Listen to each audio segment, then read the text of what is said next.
Como nós já vimos, a invenção de Johannes Gutenberg teve um papel fundamental na reforma. A Bíblia impressa em alemão de Martinho Lutero e suas 95 teses deram início ao que se tornaria um dos maiores movimentos religiosos da história. Lutero se tornou um exemplo para outros grandes reformadores em toda a Europa. A paz do Senhor Jesus, aqui em nosso canal Cristão Reformado para a Glória de Deus.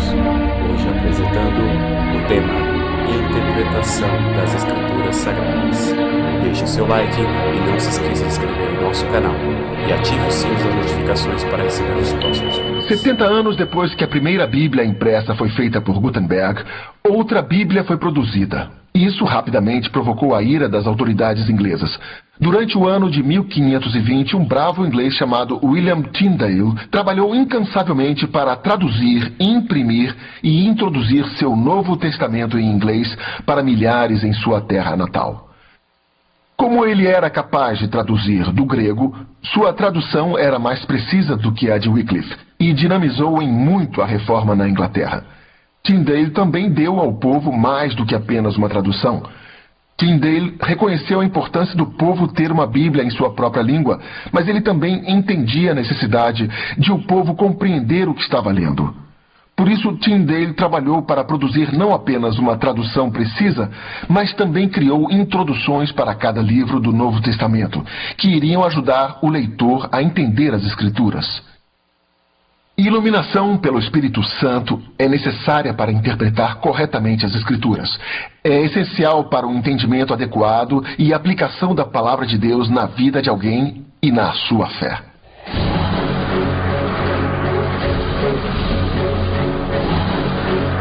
Há uma famosa história sobre Tyndale, de quando ele trabalhava em sua tradução. Ele estava discutindo com outro padre e o padre disse: "Nós não precisamos da Bíblia, desde que tenhamos o que o bispo de Roma diz, suas leis, estaremos bem." E a essa ideia desse padre, Tyndale deu a seguinte resposta: Eu desafio o Papa e todas as suas leis. Se Deus poupar a minha vida, eu farei com que o lavrador saiba mais sobre a Escritura do que você. Essa afirmação é realmente maravilhosa. Eu acho que o que Tyndale quis dizer foi mais do que simplesmente dar ao lavrador a Bíblia. Esse era o primeiro passo. O lavrador precisava ter a Bíblia em uma linguagem que, se ele pudesse ler, poderia entender. Então, ele também precisava ter um entendimento do que a Bíblia queria dizer realmente. O objetivo óbvio em relação à interpretação é voltar à mente do autor. O que ele quis dizer quando escreveu isso? O Espírito Santo estava inspirando aquele autor com relação aos livros da Bíblia. Então eu preciso saber o que o Espírito Santo queria através da mente e da caneta daquele autor. Por que isso tem diferentes grupos religiosos que afirmam acreditar na Bíblia, acreditar na Palavra de Deus, e eles utilizam a mesma escritura, mas a interpretam de diferentes maneiras. Basicamente, a resposta vem em duas partes. As pessoas criam diferentes interpretações porque elas não seguem as regras da hermenêutica. Hermenêutica é uma palavra grega que significa interpretação. Hermenêutica é a arte, a ciência de aplicar certas regras ou princípios para interpretar a Bíblia, que coloca tudo em seu devido contexto. Aliás, contexto é uma das regras da hermenêutica. O que vem antes dessa passagem? O que vem depois? Qual é o tema do livro que contém a passagem? Como olhamos para uma certa coisa, se for uma analogia, como reconhecemos uma metáfora, ao que se conhece por expressões idiomáticas, figuras de linguagem? São tantas coisas, livros foram escritos sobre o tópico, mas eles basicamente dizem a mesma coisa. Há certas regras, certos princípios que se deve aplicar para qualquer parte da escritura para interpretá-la corretamente, porque a interpretação correta surge com o significado que o autor tinha para ela. Então, a interpretação é a aplicação correta destas regras para que possamos entender o que o autor, o Espírito Santo, tinha em mente quando fez com que o autor usasse certas palavras. Agora, junto com a interpretação, a hermenêutica em relação à interpretação, há um segundo fator envolvido. É o que é chamado teologicamente de iluminação. Iluminação significa simplesmente que é através da presença do Espírito Santo no coração do fiel, enquanto ele lê a palavra de Deus, que o Espírito Santo vai iluminar e abrir a mente e o coração dessa pessoa, não só para o significado da Escritura, mas como ela se aplica na sua vida pessoal.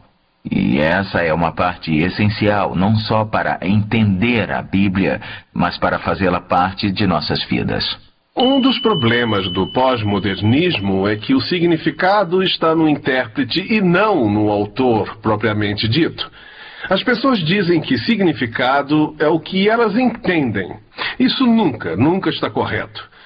O significado sempre começa com o autor, sua fonte, ou o que aquela pessoa queria comunicar.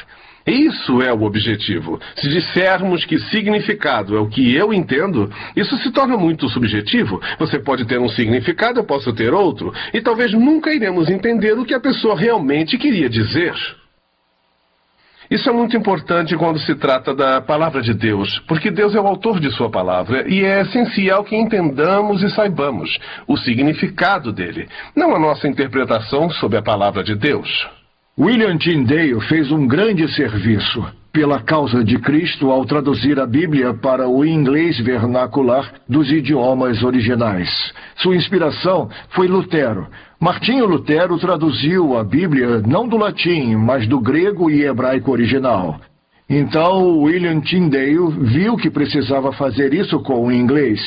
Isso realmente encorajou o mundo inglês com respeito à interpretação, porque uma boa tradução é a base para uma correta interpretação. A tradução de Tyndale do original em grego e hebraico para o inglês foi um grande passo mais preciso e legível. Mas Tyndale não parou por aí. O que Tyndale queria fazer era prover uma chave para o entendimento da Escritura. Por exemplo, ele não vai apenas fornecer o texto das Escrituras, mas vai também prover ajuda para eles.